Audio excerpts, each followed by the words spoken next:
अस्सलाम वालेकुम नाज़रीन, मैं हूं आपका मेज़बान सैयद शहरियार आसिम। आप लोग देख रहे हैं आज न्यूज़ की खुसूसी ट्रांसमिशन आईसीसी वर्ल्ड कप 2023 कुछ क्रिकेट हो जाए। आज श्रीलंका और बांग्लादेश के दरमियान मैच हुआ। बांग्लादेश ने टॉस जीतने के बाद पहले बॉलिंग का फैसला किया। आज श्रीलंका ने बैटिंग करते हुए 49.3 ओवर्स में 279 रन स्कोर किए। श्रीलंका ने 108 रन स्कोर किए। बांग्लादेश ने 41.1 ओवर्स में 282 रन स्कोर किए 7 खिलाड़ियों के नुकसान पे, और 3 खिलाड़ियों से बांग्लादेश ये मैच जीत गया। आज के मैच में अगर हम देखते हैं तो इस वर्ल्ड कप में नई नई चीज़ें हमारे सामने आ रही हैं। हम पहले भी कह चुके हैं, इस मैच में भी कुछ ऐसा ही हुआ। मैथ्यू जो हैं वो हिस्ट्री के पहले वो बैट्समैन बन चुके हैं जिन्हें टाइम आउट करार दे दिया गया है, क्योंकि वो देर से जो है वो अपनी क्रीज पे पहुंचे थे। नसीम भाई, नई नई चीज़ें सुनने में आ रही हैं और आज के मैच में हम देख रहे हैं कि मैथ्यू को टाइम आउट करार दे दिया गया। देखिए, तकरीबन 150 साल हो गए क्रिकेट को शुरू हुए, आज तक कभी ऐसा नहीं हुआ कि टाइम आउट किसी को करार दिया गया हो।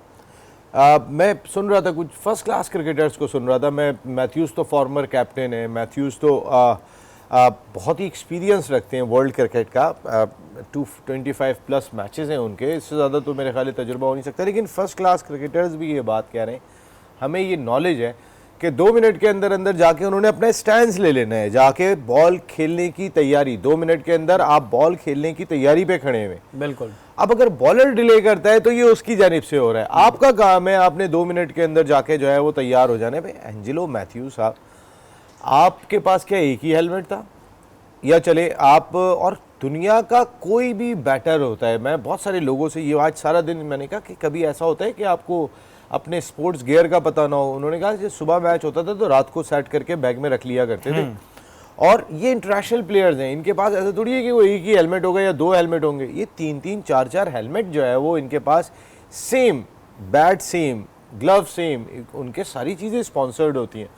कुछ समझ में नहीं आया कि ये कैसा हुआ कि मैथ्यूज़ ही नहीं जानते थे इस टाइम को। और लॉ के मुताबिक 120 सेकेंड्स आपको जो है वो जाके तैयारी कर लेनी है, अपने जाके खड़ा हो जाना है। भाई मैथ्यूज़ ये नहीं जानते थे, वो ग्राउंड में आने के बाद ये बात कहते हैं कि मेरा हेलमेट अभी मुझे चेंज करना है, मैं अपना हेलमेट चेंज करा रहा हूँ। और इवन के जो ग्राउंड में दोनों अंपायर्स मौजूद थे उनको भी नहीं इस चीज़ की इल्म था। तो ऐसे में 4th अंपायर है एड्रियन हॉल्स्टॉक, उन्होंने जो है वो अंदर अंपायर्स को बताया कि भाई लॉ के तहत ये 2 मिनट। देखें ये लॉ क्यों बनाए गए शरीफ भाई, लोगों को समझना चाहिए। अभी पाकिस्तान ने अपना लास्ट मैच खेला है, उस मैच में हम 2 ओवर लेट हुए थे। उस 2 ओवर लेट होने का खमियाजा ये भुगतना पड़ा कि 10% पूरी टीम का आपको जुर्माना अदा करना पड़ेगा। तो अब तो एक एक मिनट आपके लिए बहुत इंपॉर्टेंट हो गया, एक एक पल आपके लिए बहुत इंपॉर्टेंट हो गया। और इसी वजह से ये कवानीन बनाए गए कि बैट्समैन ऐसा नहीं है कि वो अपनी मर्जी से उठ के आ रहे हो। और फिर वो जब बैट्समैन बैठा होता है, वो जब वो ड्रेसिंग रूम में बैठा होता है ना, तो वो बैठा हुआ कुछ नहीं कर रहा होता। जहाँ एक वो ये देख रहा होता है कि पिच की कंडीशन क्या है, और दूसरा उसके अपने जो स्पोर्ट्स गियर है उस पर तवज्जो होती है कि मेरा ग्लव्स ये रखा हुआ है। अच्छा, वो बार बार चेक करता रहता है। मैंने जो थोड़ी बहुत क्रिकेट देखी है 30 सालों के अंदर, मैंने देखा है कि हर चीज़, ईच एंड एवरीथिंग वो एक रात पहले सेट कर लेते हैं, या मैच खेलने जा रहे होते हैं तो सारा उनकी हर चीज़ तैयारी होती है। अच्छा, ये समझ नहीं है इस तरह की नित नई चीज़ें, क्योंकि कानून तो हमारे यहाँ बन जाते हैं, लोग इतना उसको फॉलो नहीं करते। ये माजी में भी हो चुकी हैं, हमने सुना ऑस्ट्रेलिया में भी किसी प्लेयर के साथ हुए थे, रमीज़ राजा साहब के साथ भी हुआ था। तो ये तो नित नई चीज़ें सामने आती रहती हैं। जब तक कोई एक एग्जाम्पल नहीं बनता तब तक कोई इसको इतना सीरियस लेता नहीं है। देखिए, रमीज़ राजा आउट हुए थे ऑब्स्ट्रक्शन द फील्ड, पहले प्लेयर थे वो जिस वक्त आउट करार दिए गए थे। इसके अलावा अब देखें, क्रिकेट ना कभी एक दौर था कि वो जेंटलमैन गेम हुआ करता था। अब लोग बात कर रहे हैं कि शकीब अल हसन को चाहिए था कि वो एंजेलो मैथ्यूज़ को खेलने देते, वो क्यों खेलने देंगे? आप एक चीज़ का अंदाज़ा करें। उन्होंने कहा मैं तो ग्राउंड को वॉर समझता हूँ और वॉर में फिर सब जायज़ है। नहीं, और ऐसा हुआ था। देखें, इस लॉ में बड़ी इंटरेस्टिंग चीज़ है। इस लॉ में एक चीज़ ये है कि अंपायर जो फील्ड करने वाली टीम है उसके कैप्टन से पूछता है कि भाई ऐसा ये हुआ है, आप क्या अपील कर रहे हैं? कौन ना करेगा? बोले मैं अपील कर रहा हूँ। अच्छा, शकीब अल हसन ने बताया कि मुझे भी मेरे प्लेयर ने आके बताया कि आप अपील कर सकते हैं, वरना मुझे तो खुद याद नहीं था। मैंने जो एड्रियन हॉल्स्टॉक को सुना, उन्होंने कहा कि हमने खुद आगाह करते हैं, लॉ के तहत आगाह किया जाता है कि क्या आप अपील कर रहे हैं, ये 2 मिनट हो गए, बैट्समैन अभी तक तैयार नहीं हुआ, बैटर तैयार नहीं हुआ। तो उन्होंने कहा जी बिल्कुल अपील कर रहा हूँ। उसके बाद उन्होंने दूसरा ऑप्शन ये दिया था कि जब एंजेलो मैथ्यूज़ ने बहुत एहतजाज किया, उन्होंने कहा कि ये डिसीजन अगर शकीब उल हसन चाहते हैं वो वापस लेना चाहें, जो हमने देखा जेंटलमैन गेम, स्पोर्ट्समैन स्पिरिट की बात होती है, शकीब ने स्ट्रेट मना कर दिया। देखें, कभी ऐसा भी आपको याद होगा 1987 वर्ल्ड कप में कॉर्टनी वॉश ने अब्दुल कादर को रन आउट नहीं किया था। अब्दुल कादर 3-4 कदम मरूम आगे चले गए थे और उसमें 14 रन चाहिए थे पाकिस्तान को वो वेस्ट इंडीज़ के खिलाफ मैच जीतने के लिए। उसमें और हुआ क्या, हुआ ये कि कॉर्टनी वॉश ने आउट नहीं किया, स्पोर्ट्समैन स्पिरिट दिखाई, जेंटलमैन अप्रोच दिखाई दी थी। उसका नतीजा ये निकला कि वो 14 रन बन गए उस ओवर में और कॉर्टनी वॉश का घर जल गया। लोग क्योंकि दीवाना वार मोहब्बत करते हैं तो उन्होंने कॉर्टनी वॉश का घर जला दिया था इस बात के ऊपर कि तुमने रन आउट क्यों नहीं किया। और अभी रिसेंटली आपको याद होगा अफगानिस्तान और पाकिस्तान की जो सीरीज़ हुई थी, उस सीरीज़ के अंदर फजलुर रहमान फारूकी ने आउट किया था, वो रुके नहीं थे। जेंटलमैन गेम, अब ये बहुत पुरानी बातें हो गई सर, उस वक्त इस खेल के साथ बहुत सारी चीज़ें जुड़ी हुई नहीं थी। लोग तो आज एंजेलो मैथ्यूज़ के आउट को भी शक की निगाह से देख रहे हैं कि इतना बड़ा क्रिकेटर जो है वो कैसे नहीं जानता था। फिर लोग बातें करते हैं कि इंडिया में वर्ल्ड कप हो रहा है, इस तरह की चीज़ें होती रहती हैं। इधर एक सवाल जहन में आ गया है मेरे, ज़रा आते रहते हैं ना इस तरह के सवाल। इसकी जगह अगर विराट कोहली होते या कोई इंडियन बड़ा बैट्समैन होता तो ये टाइम आउट हो जाता? देखिए सामने वाला कप्तान लेता या नहीं लेता, शकीब लेता या नहीं लेता, क्योंकि शकीब भी हम देखते हैं इंडियन प्रीमियर लीग में खेल रहे होते हैं। अब जब अंपायर ने शकीब से कहा था कि अपील कर दो तो वो अपील करते या नहीं करते, ये वाकई आपका बड़ा ज़बरदस्त सवाल है, क्योंकि इंडियन टीम को एक ज़रा दूसरे ब्रैकेट में रखते हैं सारे प्लेयर, वीआईपी प्रोटोकॉल में रहते हैं। इस वजह से ना कि भाई जितना पैसा उन्हें इंडियन प्रीमियर लीग में खेलने की वजह से मिलता है, हर आदमी की ख्वाहिश होती है। तो वैसे आप क्या एज अ सहाफ़ी, आपका ज़ाहिर एक माशाल्लाह तजुर्बा, आप क्या समझते हैं शकीब ने सही किया या नहीं, उसको मौका देना चाहिए था कि भाई आओ तुम भी सामने आओ मैथ्यू? देखिए श्रीलंका की तो लंका ढा चुकी है, आपको पता है कि वहाँ पर पूरा क्रिकेट बोर्ड चेंज हो गया, पूरा सैक कर दिया गया है, नई इंटरिम कमेटी आ गई है। राणा टुंगा साहब जो फॉर्मर कैप्टन है उनकी सरबराही में नई इंटरिम कमेटी कायम कर दी गई है जो तहकीकात करेगी इन तमाम चीज़ों की। इस चीज़ की तहकीकात क्या करेंगे, ये कौन सा हुआ है मामला, ये तो समझ में ही नहीं आ रहा। भाई एंजेलो मैथ्यूज, मैं कहता ना, चले एंजेलो मैथ्यूज ने जो किया सो किया, शकीब ने सही किया जो कैप्टन था, उसने इस डिसीजन कि अगर हम होते तो हम भी कहते हैं सही है। भाई जब एक लॉ है, एक कानून है, वो उनकी टीम देखें, असलंका ने 100 कर दिया था, उनकी टीम फंसी हुई थी, ये बहुत कम जेस्चर होता है। मुझे याद है कृष्णाचारी श्रीकांत ने एक अंपायर ने आउट का डिसीजन दिया था और वो इस तरह मुंह बनाते हुए जा रहे थे तो इमरान खान ने वापस बुलाया था कि आके आप दोबारा बैटिंग करें, वो दोबारा बैटिंग करने खड़े हो गए थे। अच्छा, वो भी मैं 80s की बात कर रहा हूँ आपको, ये वो भी ढीठ बन हाँ, उन्होंने बुला लिया था कि अच्छा आपको इस बात पे नाराजगी है, कोई इस तरह का कोई डिसीजन था, तो वापस बुला के दोबारा बैटिंग कराई, दोबारा आउट करके वापस भेजा था। तो जेंटलमैन गेम कभी हुआ करता था। अब अगर कोई ये समझे आप लॉ को फॉलो करें, देखिए वो सामने वाली टीम का भी नुकसान हो रहा है, उनके भी खिलाड़ियों पे जुर्माना हो जाएगा अगर रियायत बरतते हैं। तो अब तो time, discipline, each and everything आपको फॉलो करके चलनी है। और ये ज़ाहिर है भाई इंटरनेशनल क्रिकेट है, गली मोहल्ले की नहीं है, हमारी तरह नहीं है पहले 8 घंटे इस बात पे लड़ते रहो मैं जाऊंगा, ऐसा नहीं होता। इंटरनेशनल क्रिकेट है। तो बहरहाल उन्होंने जो किया वो कानून के तहत किया। बहुत से लोग इसको नेगेटिव बोल रहे हैं कि जी स्पोर्ट्समैन स्पिरिट नहीं थी, ये नहीं थी, लेकिन अगर कानून मौजूद है तो उसको कोई भी अवेल करेगा। यहाँ वक्त तो है ब्रेक का, ब्रेक के बाद हाजिर होता है।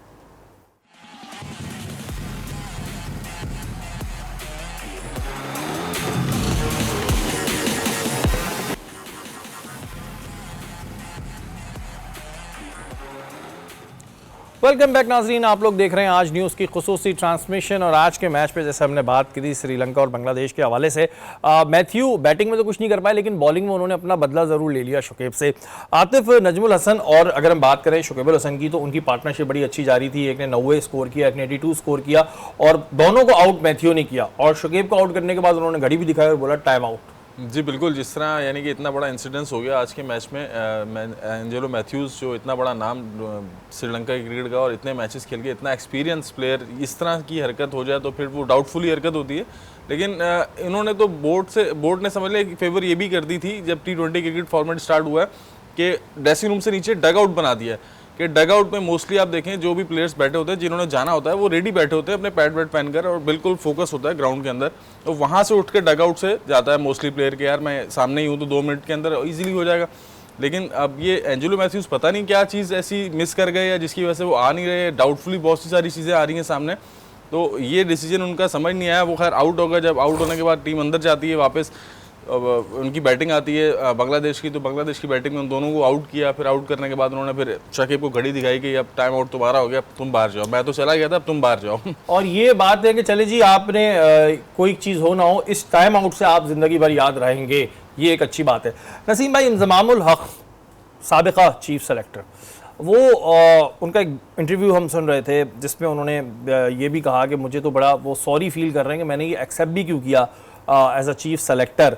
तो आप क्या समझते हैं कि ये ऐसी बातें करने की अब क्या फ़ायदा, और क्या इन्हें ये पहले ख्याल नहीं था? अगर पहले ख्याल होता तो फिर ये सब बनते ही नहीं चीफ सेलेक्टर। देखिए, मैं उनका इंटरव्यू सुन रहा था, उसमें उन्होंने एक बात ये भी कही कि मैं जब लास्ट चीफ सेलेक्टर बना था तो मेरे 5 स्टंट डले। हाँ बिल्कुल। और उन्होंने कहा कि ये बात मैंने मजाक में कही भी थी, इनको बता भी दी थी, क्रिकेट बोर्ड के इन ऑफिशियल्स को बता दी थी कि मैं इससे ज़्यादा हौसला नहीं कर सकता। अगर आपको भाई चेयरमैन सिलेक्शन कमेटी बनने के बाद 5 स्टंट डल रहे तो मैं दोबारा कैसे संभालूंगा ये जिम्मेदारी। एक सवाल है ना कि भाई मैं इससे ज़्यादा, वो कह रहे हैं मैं अफोर्ड ही नहीं कर सकता, तो छठा स्टंट कहाँ से अफोर्ड करेंगे? बिल्कुल। अच्छा, फिर आप जिम्मेदारी संभालते हैं तो 25 लाख रुपए में संभालते हैं, हाईएस्ट पेड एम्प्लॉयज़ में आते हैं आप, क्योंकि ये बात उनका कहना सही था कि उस वक्त कई सारे क्रिकेटर्स जैसे मिसबा की बात कर लें, आप हफीज़ की बात कर लें, उन लोगों ने ज्वाइन नहीं किया, एज ए पेड रिस्पॉन्सिबिलिटी नहीं ली थी। वो जो कमेटी का हिस्सा बने थे, उस कमेटी में भी वो एजाज़ी तौर पे काम कर रहे थे। लेकिन इंज़माम साहब, आपने तो एजाज़ी ओहदा नहीं संभाला था। आप अगर बात कर रहे हैं कि मेरे इस मुल्क के लिए इतनी खिदमात है, बिल्कुल हैं आप। मैं आपके सामने जब भी बात करता हूँ, मैं कहता हूँ हमारे 2 मैच विनर मैंने बहुत बड़े देखे बैटिंग में, जावेद मियादाद और इंजमामुल हक। मैच फिनिश करते थे। एज ए प्लेयर तो आपसे किसी को इनकार नहीं है, आपकी परफॉर्मेंस से किसी को इनकार नहीं है। लेकिन आप कहते हैं मुझे स्टंट डले। फिर आपसे जब ये सवाल किया जाता है कि लड़कों का केस आपने हल करा दिया और कोई हल नहीं करा सका था वर्ल्ड कप से पहले, और सेंट्रल कॉन्ट्रैक्ट, तो उन्होंने कहा कि जब मैं, ऐसा थोड़ी है कि मैं चीफ सेलेक्टर था तो मैंने लड़कों को काबू कर लिया था, ये लड़के तो मेरी उस वक्त भी इज्जत करते थे जब मैं चीफ सेलेक्टर नहीं था। मेरा इंजमामुल हक सबसे सवाल है, इंजमाम साहब आपको तो सब जानते हैं, पूरी दुनिया जानती है आप कितने बड़े प्लेयर थे। आपकी जो खिदमात है उससे तो कोई इनकार नहीं कर सकता। इस वक्त तो जो एक कॉन्फ्लिक्ट ऑफ इंटरेस्ट की बात निकली है, आपने तो सिर्फ उसको क्लियर करना है, आपने इससे ज़्यादा तो क्लियर भी नहीं करना। आपसे तो सिंपल सी एक बात पूछी गई है, आप बहुत आसान सा उसका जवाब देने के बाद खुद को ईजी कर सकते हैं कि भाई, उन्होंने जब भी उनसे पूछा गया उन्होंने कहा मेरा उस कंपनी से कोई ताल्लुक नहीं है। अगर आप उस कंपनी की वेबसाइट पे जाके देखेंगे तो एक्टिव डायरेक्टर्स हैं रिजवान, तलहा साहब और आपके इंजमामुल हक साहब, ये तीनों जो है वो एक्टिव डायरेक्टर्स हैं। बिल्कुल, ऐसा नहीं है इनमें से किसी ने कोई रिज़ाइन कर दिया। और मैं आज थोड़ी सी ज़रा तहकीक कर रहा था इस सिलसिले में, कोलेस्टर का जो इलाका है इंग्लैंड में, वहाँ पे इसका इनका ऑफिस है याजू इंटरनेशनल का, जिस जगह पे वो क्योंकि अगर आप कोड डालते हैं, जो इलाके का कोड होता है, अगर वो डाल के आप सर्च करते हैं तो आपको सर्च करने के बाद वो जगह आ जाती है। मुझे उस प्लेस की कुछ पिक्चर्स भी, मैंने उसके स्क्रीनशॉट भी लिए थे। ये तो बिल्कुल कंफर्म बात है कि इंजमामुल हक के भाई इंतज़ारुल हक भी उसी इलाके में रहते हैं, कोलेस्टर में। कोलेस्टर के अंदर ही जो है वो उनकी रिहाइश है। ये मैंने बिल्कुल तस्दीक के साथ आपको बात कह रहा हूँ। मैं ये पता कर रहा था कि अभी ज़रा सोर्सेज से शायद कल तक हमें पता चल जाएगा कि वो जिस घर में रहते हैं शायद उसी घर में इस कंपनी का भी ऑफिस है, क्योंकि वो इलाका जो है वो कमर्शियल नहीं है। और इंग्लैंड में ये आमतौर पे होता है कि बहुत सारे लोग अपनी कंपनीज के दफातर अपने घर में कायम कर लेते हैं, इस वजह से कि जितनी भी डाक आती है, जितनी भी आपकी चीज़ें आ रही होती हैं रिलेटेड अभी कंपनी, तो उसी एड्रेस पे आ रही होती है, वो वहीं रहते हैं, उनके पास कोई चीज़ मिस नहीं होती। तो माइट बी पॉसिबल, क्योंकि ये बहुत बड़ा इलाका नहीं है जहाँ पर इस कंपनी का दफ्तर वाक़। तो अभी कोलेस्टर के इलाके में, ये तो मैं बिल्कुल आपको वसूख से बात कह रहा हूँ कि इंतज़ारुल हक साहब का घर उधर ही है। अच्छा नसीम भाई, एक लॉन्ड्री भी है वहाँ पे। अच्छा। ये भी जो है वो इंतज़ारुल हक साहब की, ये भी मैंने जब मालूमात हासिल की तो पता नहीं कौन सी, मैंने आपको कहा ना कि अभी बहुत सारी चीज़ें क्लियर नहीं है। दूसरी जानिब ज़का अशरफ साहब से आज जब भावलपुर में गुफ्तगू की थी तो उनसे सवाल किया गया, मुझे यहाँ पे दोनों में थोड़ा सा इख्तलाफ दिखाई दिया, ज़का अशरफ साहब में और इंजमामुल हक में।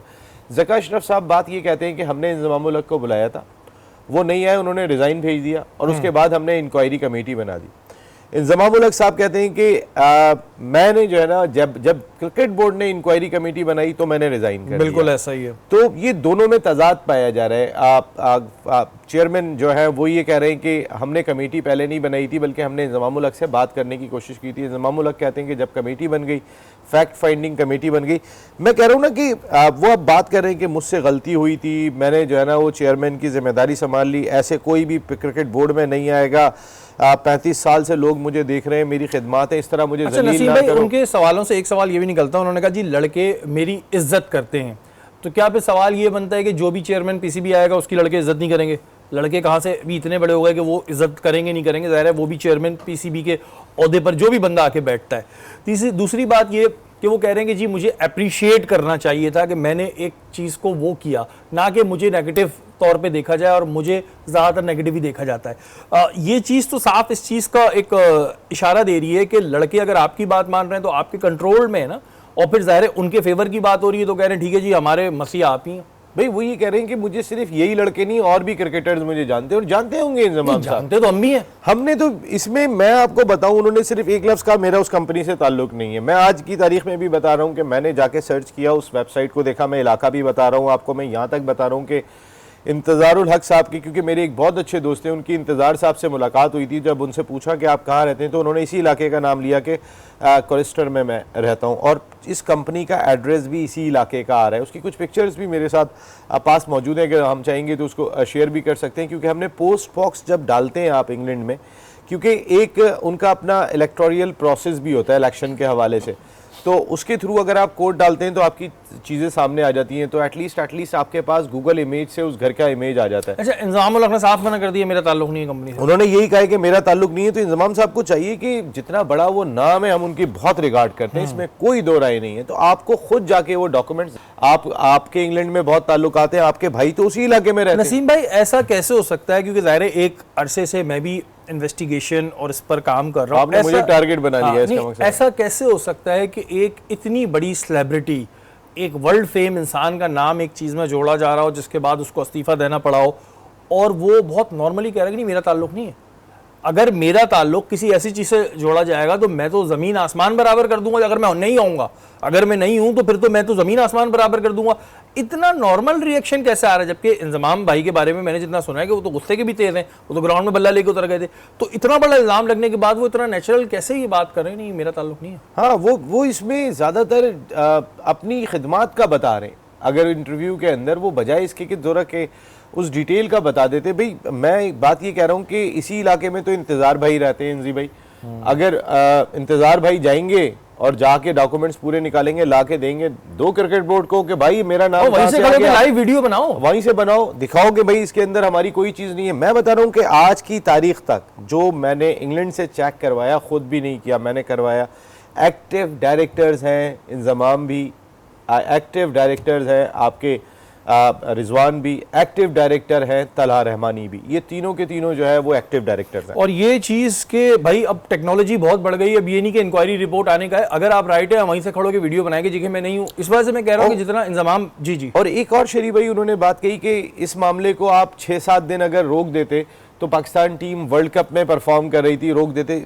भाई पाकिस्तान क्रिकेट बोर्ड ने तो ये मामला नहीं उठाया। देखिए पाकिस्तान क्रिकेट बोर्ड की मैं गलती बार बार कहता हूँ कि जब बिफोर द मैच आपने कहा कि ये टीम सेलेक्ट की है इंजमाम ने और बाबर ने, ये आपकी बहुत बड़ी गलती थी। आप अगर बढ़े तो फिर बड़े होने वाला आप सबूत दें। आप ये कोई बचपने वाली बात थी कि अभी टीम खेल रही है और आप पहले से स्टेटमेंट देते हुए दिखाई दे रहे हैं। लेकिन इंजमामुल हक साहब जो ये बात कर रहे हैं कि आप 5-6 दिन जो है वो वर्ल्ड कप खत्म हो जाता उसके बाद इसकी इंक्वायरी कर लेते, तो ये खबर क्रिकेट बोर्ड ने नहीं दी है, ये खबर तो मीडिया में आई है कि इस तरीके की कंपनी है, तो मीडिया तो खबर नहीं रोकेगा। और खबर तो आप ही ने दी थी, खबर नसीम भाई ने ही दी थी, ये खबर देने वाले नसीम भाई हैं। नहीं इन्होंने दी थी। अच्छा, सबसे पहले नसीम भाई ने ये खबर दी थी और उसके बाद फिर एक वाबेला मचा कि जी ये कौन सी कंपनी आ गई है। और लग बिल्कुल ऐसे ही रहा इस वक्त कि जैसे हम अगर किसी पेपर में फेल हुए थे और हमसे पूछा जाता था कि मैथ में क्यों फेल हुए, तो हम बोलते थे नहीं याद है आपको 90s में मेरे उर्दू में इतने नंबर आए थे, इसमें इतने नंबर आए थे। आपकी खिदमात सबको पता है और खिदमात से कोई इनकार नहीं है, लेकिन सवाल यह है कि कंपनी से आपका ताल्लुक है या नहीं। एक छोटी सी बात फिर खत्म कर देंगे। मैं एक छोटी सी बात ये कह रहा हूँ, इंजमामुल हक साहब अगर ये बात कह रहे हैं कि 5-6 दिन डिले कर लेते या वर्ल्ड कप के बात करते, तो इंजमाम साहब तकरीबन कोई 1 हफ्ता हो गया इस इशू को डिस्कस होते हुए। जिस दिन ये पहले दिन आया था ना, उस दिन अगर आप रिजाइन करते तो बहुत अच्छा लगता कि देखें मैं अब इसको क्लियर करूंगा। लेकिन जब आप खुद कह रहे हैं कि जब फैक्ट फाइंडिंग कमेटी बन गई तो मैंने रिजाइन किया, तो इंजमान भाई फिर तो आपने रिजाइन करना ही था। अब तो फैक्ट फाइंडिंग, अगर आप पहले से आगे खड़े होते एक डिफरेंट चीज होती। बिल्कुल जी हाँ, वक्त तक ब्रेक का, ब्रेक के बाद हाजिर होते हैं।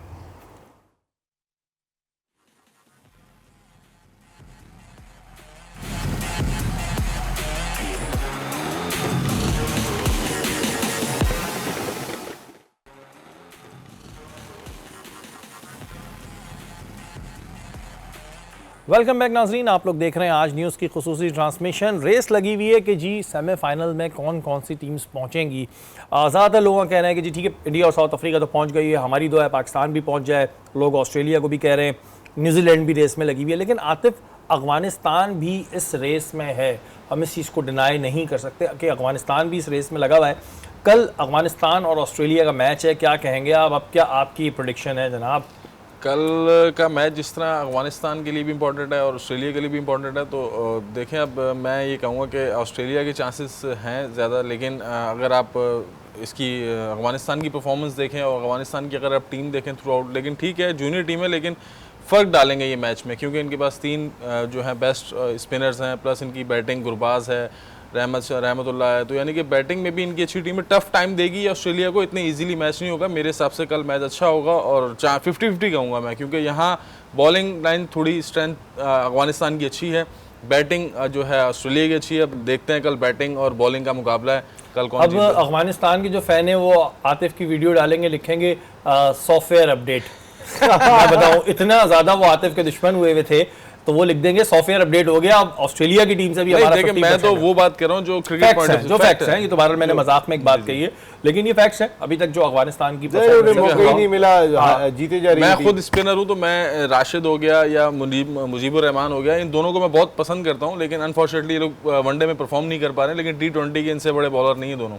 नसीम भाई, आप क्या कहते हैं? लेकिन उससे पहले एक हम नवीन के ट्वीट पे बात कर दें। नवीन के बड़े मामलात खराब रहते हैं, लड़ते झगड़ते रहते हैं, थोड़ा गर्म दिमाग है। उन्होंने एक ट्वीट किया कि जो ऑस्ट्रेलिया ने इनका टूर कैंसिल कर दिया था जब वहाँ पे इंसानी हकूक़ की खिलाफ वर्जी हो रही थी, तो अब नवीन ट्वीट करते हैं कि अभी भी मैच खेलोगे या फिर 2 पॉइंट्स दे दोगे। ये इस तरह की चीज़ें टोन करना बनता नहीं है। ये ना पॉलिटिक्स को ज़्यादा बीच में ले आते हैं। अफगानिस्तान की टीम मैंने देखा है, क्रिकेट से ज़्यादा उनका इंटरेस्ट पॉलिटिक्स में मुझे ज़्यादा नज़र आता है। मुझे लगा कोई साइकोलॉजिकल हरबा इस्तेमाल किया है, मैच से पहले होता है इस तरीके की बात है। नवीन को करनी नहीं चाहिए थी, इस वजह से कि जो लास्ट सीरीज़ खेलने से इनकार किया था, उस वक्त नई नई हुकूमत आई थी और कुछ जो तालिबात हैं उनकी एजुकेशन के मामलात के ऊपर चीज़ें सामने आई थी। इसी को जवाज़ बना के ऑस्ट्रेलिया ने सीरीज़ खेलने से इनकार किया था कि आपके मुल्क में इंसानी हुकूक़ की खिलाफ वर्जियाँ हो रही हैं। और इस वजह से, क्योंकि कॉमनवेल्थ के भी मेंबर हैं ऑस्ट्रेलियंस, इस वजह से उन्होंने ये डिसीजन लिया था। तो नवीन ने ये स्टेटमेंट दिया कि क्या आप देखिए, खेल को वैसे भी मेरी अपनी ज़ाती राय में सियासत से अलग होना चाहिए। तो अगर ऑस्ट्रेलिया ने उस वक्त क्रिकेट खेलने से इनकार किया था, ऑस्ट्रेलिया क्रिकेट होती है इंटरनेशनल क्रिकेट काउंसिल के अम्ब्रेला में, ऑस्ट्रेलिया की हुकूमत ने ये डिसीजन लिया था। अब एक तो हमारी आईसीसी इतनी कमज़ोर है, भारतीय की हुकूमत फैसला कर ले वो पाकिस्तान नहीं जाएगी, वो कुछ नहीं कर सकते। अगर ये फैसला कर ले ऑस्ट्रेलिया के भाई हम इंसानी हुकूक़ की खिलाफ वर्जी हो रही है वहाँ पर, इस वजह से इनसे सीरीज़ नहीं खेलना चाहते हैं, तो वो कहते हैं हम कुछ भी नहीं कर सकते, तो वो बग़ैर दाँत का हाथी। कल जो हम बात कर रहे थे टूथलेस शेर, तो मुझे उसी तरीके का लगता है इस वक्त इंटरनेशनल क्रिकेट काउंसिल। लेकिन मेरी अपनी ज़ाती राय में अफगान क्रिकेटर्स की अक्सरियत जो है वो वैसे भी बाहर ही रहती है, तो उस लिहाज से सीरीज़ क्रिकेट हो जानी चाहिए थी। मैं कहता हूँ खेल को इस चीज़ में ज़रा सा भी ना लेके आओ, इसमें सबसे बड़ा कसूर किया इंडिया ने, और उसके बाद बाकी लोग भी इन्वॉल्व हो रहे होते हैं। जो जवाज़ बना के उन्होंने किया था, मेरे ख्याल है उससे क्रिकेट का कोई ताल्लुक नहीं था। वो हुकूमत तो हुकूमत सरगर्मियाँ होती है, आप अपने सफ़ीर को वापस बुला लेते अगर आपका सफ़ीर वहाँ पर है, आप कोई और जवाज़ बनाते, कोई और रीज़न देते आपके हम ये एहतजाज कर रहे हैं। लेकिन कोई भी चीज़, फुटबॉल, क्रिकेट, देखें इंटरनेशनल ओलंपिक कमेटी और इसके साथ साथ फीफा, फुटबॉल की गवर्निंग बॉडी, आप करके तो दिखा दें। अच्छा, लेकिन देखिए कोई भी डिसीजन होता है वो गवर्नमेंट की तरफ से होता है, ये प्लेयर्स का इतना ज़्यादा वो नहीं होता। अगर ऑस्ट्रेलियन गवर्नमेंट ने कह दिया कि नहीं खेलेंगे, ये रीज़न है, तो ज़ाहिर है उनके प्लेयर्स को भी इस चीज़ को एक्सेप्ट करना पड़ता है। अगर हम नवीन के स्ट्रेट की बात जो मैं कर रहा हूँ क्योंकि नवीन के पहले भी प्लेयर से लड़ाई झगड़े होते रहे हैं, तो क्या उन्हें एक तो देखें सीनियरिटी का भी ख्याल होना चाहिए कि भाई ठीक है, गो के अफगानिस्तान की परफॉर्मेंस अच्छी है लेकिन ऑस्ट्रेलिया टीम इतने टाइटल्स ले चुकी है, तो क्या इस तरह के ट्वीट ये नहीं बनता कि फिर लोग ऐसे प्लेयर्स को लाइक करना छोड़ देते हैं? ठीक है, आप 4 लोगों के बीच में तो चैंपियन बन सकते हैं कि हाँ क्या जवाब दिया, लेकिन अगर ऑल अराउंड द वर्ल्ड देखें तो फिर आपका इमेज भी ख़राब होता है। सोशल मीडिया का ज़माना आ गया शेरी भाई, यहाँ पे हर आदमी जो है वो सस्ती मकबूलियत ढूंढ रहा होता है। और मुझे नवीन से यही लगता है कि नवीन ज़्यादातर उनका रवैया वो कोहली से लड़ रहे हैं। भाई तुम्हारा और कोहली का क्या मैच है? Exactly. शाहिद खान अफरीदी ने उनको एक मरतबा डांट लगाई थी। शाहिद से और तुम्हारा क्या मुकाबला है? तुम करीब भी नहीं पहुंचते हो। अभी मकसद है कि तुम एक ऐसे फास्ट बॉलर हो कि तुम्हारे जैसे पता नहीं कितने फास्ट बॉलर दुनिया में। तुम शहनशाह अफरीदी तो नहीं हो, तुम बुमराह तो नहीं हो, तुम मिचेल स्टार्क तो नहीं हो। वह कहने का मकसद है दुनिया के पास एक से एक फास्ट बॉलर है। तुमसे अच्छा तो तुम्हारा अपना फजल फारूकी ज़्यादा अच्छा बॉलर है। तो कहने का मकसद है आप ज़रा थोड़ा सा अपना कद भी देखा करें। आप बात करने से पहले कोई भी बात वही क्यों आते हैं? नवीन का ही ट्वीट क्यों आया, इसमें ट्वीट नबी का क्यों नहीं आया, इसमें राशिद खान का ट्वीट क्यों नहीं आया, इसमें मुजीब का ट्वीट क्यों नहीं आया, इसमें उनके कप्तान हशमत का ट्वीट क्यों नहीं आया? किसी का भी नहीं आया। आता है तो नवीन का एक ट्वीट आया था, मेरे ख्याल उन्होंने नवीन को रखा हुआ इसीलिए ये कि नवीन जाओ जाके कुछ भी हो वो तुम कह दो। और उन्होंने एक साइकोलॉजिकल, इसको ऑस्ट्रेलिया कोई भी दिल पे नहीं लेगा, लेकिन ये एक सच्चाई है। देखें, ऑस्ट्रेलिया भी प्रेशर में मैच खेलेगा, इसलिए प्रेशर में मैच खेलेगा शेरी भाई क्योंकि उनके भी 10 ही पॉइंट है, वो भी प्रेशर में होंगे। अभी उन्होंने भी क्वालिफाई, अगर हकीकत की निगाह से देखें तो उन्होंने भी क्वालिफाई नहीं किया है। अगर कल मैच जीत जाती है तो 10 पॉइंट तो फिर अफगानिस्तान के भी हो जाते हैं। पाकिस्तान इंग्लैंड को हरा देता है तो 10 पॉइंट तो उसके भी हो जाते हैं।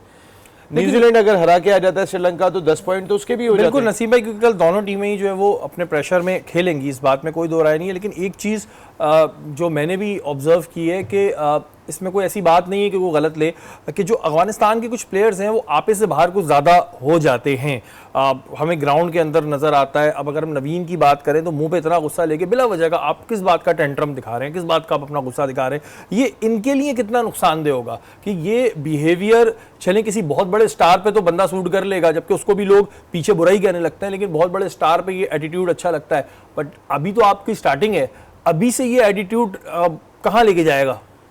देखिए, शुएब अख्तर अगर 100 माइल पे गेंद करते थे, उसके करीब करीब गेंद करते थे, इतने बड़े बाल के साथ जाके अगर आंखों में घुरी लगाते थे ना तो वो घुरी समझ में आती सूट करती थी सूट। शहनशाह अफरीदी जिस तरीके के वर्ल्ड के बॉलर हैं या बुमराह वर्ल्ड के बॉलर हैं, अगर ये लोग आपको देखा होगा ज़्यादा आपको इनको घुरियाँ कराते हुए नहीं देखेंगे। नवीन की रफ्तार जो है वो 135 134, वो घुरी ऐसे कराते हैं कि जाके वो जो है ना वो कोई 150 माइल से गेंद कर रहे हैं आके। उनकी एटीट्यूड इस तरीके का होता है। तो एटलीस्ट बॉलर को अपने कद का पता होना चाहिए। कद का भी आप थोड़ा सा ये देख लेंगे, आप अब इंटरनेशनल क्रिकेट खेल रहे हैं, गली कूचे की क्रिकेट नहीं, गली कूचे क्रिकेट में करें कोई ऐसा मसला नहीं, हम भी करते थे, गली कूचे में तो बल्ले भी चल जाते हैं, लेकिन एक इंटरनेशनल ग्राउंड में खड़े तो इस चीज़ों को थोड़ा सा आपको देखना चाहिए। इसलाह के नहीं कह रहे, बाकी नीचे जो लिखना हो कमेंट करना हो कर देगा, कोई ऐसा फर्क नहीं पड़ता है। कल ऑस्ट्रेलिया और अफगानिस्तान का मैच है, हम ये नहीं कह सकते कि अफगानिस्तान वन साइडेड तौर पे हारेगा। ऑस्ट्रेलिया एक बड़ी टीम है, दोनों टीमों में देखते हैं कि कल कौन जीतेगा। और आतिफ ने 50-50 खेला, आज आतिफ ने बहुत ही डिफेंसिव जो है वो बैटिंग की है। कल तक के लिए हमारी ट्रांसमिशन का वक्त खत्म हो चुका है, कल इंशाल्लाह मुलाकात होगी, तब तक के लिए पाकिस्तान जिंदाबाद।